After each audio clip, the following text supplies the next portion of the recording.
Os últimos acontecimentos mostram que, por razões absolutamente fortuitas, né, mas obviamente que tem a ver com discernimento político, os banqueiros ajudaram Lula e Dilma atrapalhou. Agora, essa semana, né? Como os banqueiros ajudaram? Existe um manifesto, inclusive estarei presente no ato, que será divulgado na Faculdade de Direito da USP, São Francisco, famosa Sanfran, né, que vai ser divulgado no dia 11 de agosto. Está chegando, né?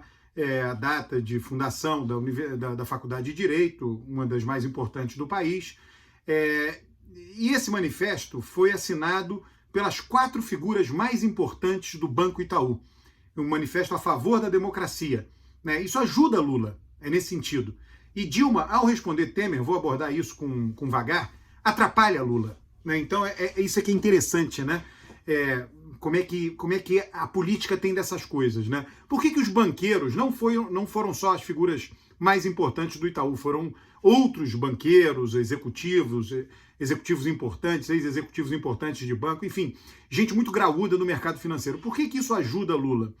Porque o manifesto é a favor da democracia, né? É um recado claro para Bolsonaro, né? Quem é que é a favor da democracia entre Bolsonaro e Lula? Lula, né? Então é um recado claro para Bolsonaro de que um banco do tamanho da importância do Itaú não irá tolerar qualquer aventura que por acaso Bolsonaro queira fazer. E os recados vêm de diversos lados, né, de diversos emissores, né? O Departamento de Estado dos Estados Unidos acabou de fazer isso. Então, a situação de Bolsonaro é complicada. Ele quer copiar, eu vim dizendo isso, ele quer copiar o modelo dos Estados Unidos para o Brasil, fazer o que Trump fez. Trump estava sentado na cadeira da figura mais poderosa do mundo. Trump podia fazer as maiores irresponsabilidades e contar as maiores mentiras que os líderes dos outros países faziam cara de paisagem. Agora, um presidente de um país como o Brasil, que não tem a importância que os Estados Unidos têm, está longe de ter, muito longe, né? Falar mentira, os presidentes dos outros países acabam enfrentando o Bolsonaro, como Macron fez ao receber Lula com todo o protocolo de chefes de Estado. É totalmente diferente. Então, Bolsonaro é tão tacanho, né, que ele quer copiar o que Trump fez nos Estados Unidos, ipsis literis para o Brasil, e não funciona. E aí vem um dos principais bancos, mas os principais banqueiros do país, e assinam uma...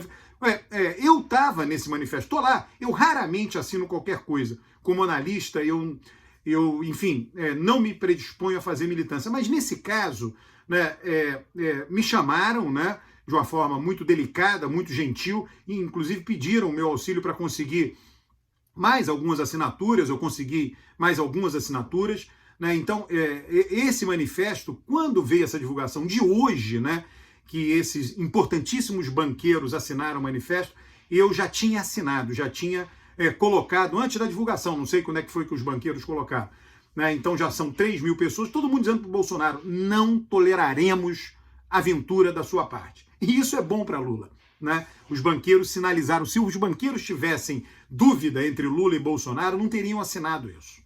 Tá? Então, nesse aspecto, eles ajudam Lula. O papel de Lula é ficar quieto, né? O apoio está vindo, né? Calmamente, lentamente, né?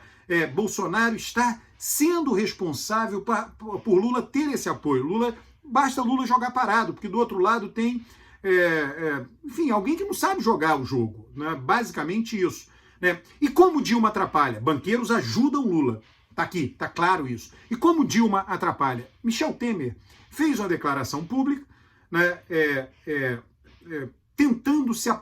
Porque é o seguinte, a candidatura de Simone Tebet só tem um apoiador importante dentro do MDB, que é o MDB de São Paulo, Michel Temer, Baleia Rossi. Então, Michel Temer tem sim o poder de retirar Simone Tebet da corrida. Isso ajudaria a ganhar a eleição no primeiro turno. Então, Michel Temer faz uma declaração sobre Dilma. Dilma responde a declaração de uma forma super agressiva e Michel Temer triplica. Não dá para fazer aliança com quem me ataca desse jeito. Eu não estou aqui discutindo quem está com a razão, né? Eu estou pensando para frente, né? Eu prefiro ganhar a eleição no primeiro turno, apesar de não achar nada, né? Eu vou comentar isso neste vídeo sobre ganhar a eleição no primeiro ou no segundo turno. Mas é melhor, né? Levemente melhor. Eu acho que tem mais a ver sei lá, talvez conflito social, né, na sociedade, entre parentes, amigos, não estou dizendo não necessariamente violência política, mas é claro que pode acontecer mais violência política com a eleição em 2 turnos do que em 1 turno só. Né? Mas, enfim, é um pouco mais confortável ganhar a eleição no primeiro turno. Então é melhor que todos os candidatos se retirem e os que não se retirem sofram voto útil. Tanto faz em favor de Lula ou Bolsonaro. Porque se só tiverem 2 candidatos, se a diferença do primeiro para o segundo for 1%, a eleição acabou em primeiro turno, é uma coisa lógica. Então, se não tiver Simone Tebet, se não tiver André Janones, tudo isso é bom para a eleição acabar em primeiro turno. Né?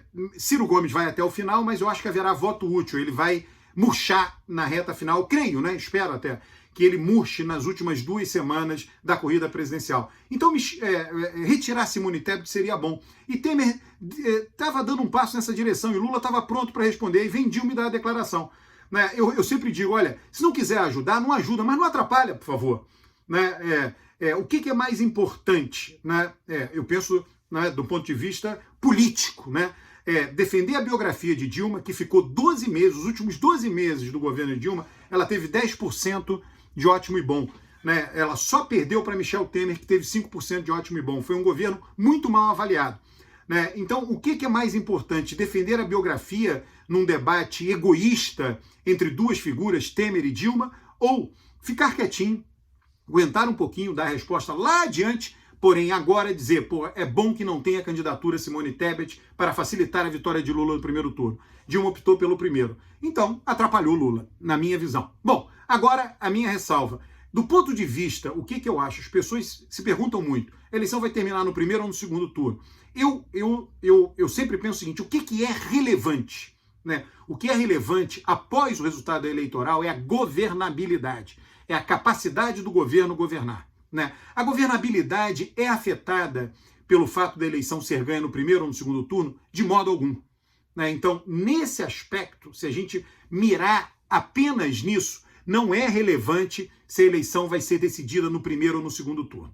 Tá? Então, nesse aspecto, é irrelevante Dilma, né? Essa discussão dela com Michel Temer, etc. Agora, né, em outros aspectos, talvez menos cruciais, como essa coisa que eu falei da polarização social, briga de amigos, briga de famílias, talvez seja, né, importante que a decisão seja em primeiro turno. A governabilidade, o que realmente é relevante para efeito de governabilidade, são os tamanhos de bancadas no Congresso Nacional. Né? Isso é importante. Então, e esse tamanho de bancada é decidido no primeiro turno. Né? O presidente da República vitorioso, como a gente viu na eleição passada, puxando o voto para a bancada, enfim, de seus correligionários. Então, isso é que é relevante. Não é relevante, de novo, repito, né? Mas eu não sei se Dilma, ao dar essa declaração, tem um conhecido meu no Twitter que comentou, né? Michel Temer disse que Dilma não conseguia administrar nem seu próprio ego. Ela provou isso ao responder Michel Temer. É impressionante, né? E atrapalha, sim, Lula. Né? Lula está lá tentando costurar alianças, atrair gente, aí de repente vem, né, um elefante no meio de cristais, destruindo essa construção. É lamentável. Então é isso. Né? Isso revela, né, que o inferno está cheio de boas intenções, aquele ditado. Né? Banqueiros ajudam Lula e, por outro lado, Dilma atrapalha Lula. Né? Eu gostaria que não fosse assim, mas lamento, né? Como analista eu tenho que apontar. Vai ter cheio de gente comentando, não, Alberto tem implicância com Dilma. Não tem implicância. Né? Simplesmente pegue os fatos de seu governo. Né? Ela tinha na mão 27 mil cargos comissionados e bilhões de orçamento discricionário e não utilizou para ter apoio parlamentar. Bolsonaro, fraquíssimo na política, utilizou. Eu não estou aqui defendendo o Bolsonaro, eu só estou mostrando que você consegue ter estabilidade política e apoio governamental sendo presidente da República. Ninguém no Brasil é mais poderoso que o presidente da República. Dizer que Dilma foi passada para trás por Eduardo Cunha é absolutamente patético. Eduardo Cunha nada mais era do que o presidente de uma casa legislativa importante, divide o poder, mas ele não tinha, em nenhum momento, os recursos de poder que Dilma tinha ao seu dispor. Um presidente da República tem muito mais recursos de poder do que um presidente da Câmara ou um presidente do Senado, basta utilizá-los. Aí as pessoas veem, não, mas ela ficou do lado certo, ela é ética, ela não se misturou com isso. Tá ótimo, chama-se egoísmo moral. O mundo lá fora tá acabando, mas eu tô certo, eu tô do lado certo. Em política isso não funciona. Maquiavel mostrou isso e muitos outros pensadores, Max Weber e muitos outros pensadores mostraram isso. Política é a velha história. Para fazer omelete você tem que quebrar ovos. Não estou aqui defendendo fazer ilegalidades, mas agir politicamente, agir em busca da conquista e manutenção do poder. Um grande abraço, inscreva-se no canal, comente os vídeos, traga mais gente para esse canal de YouTube.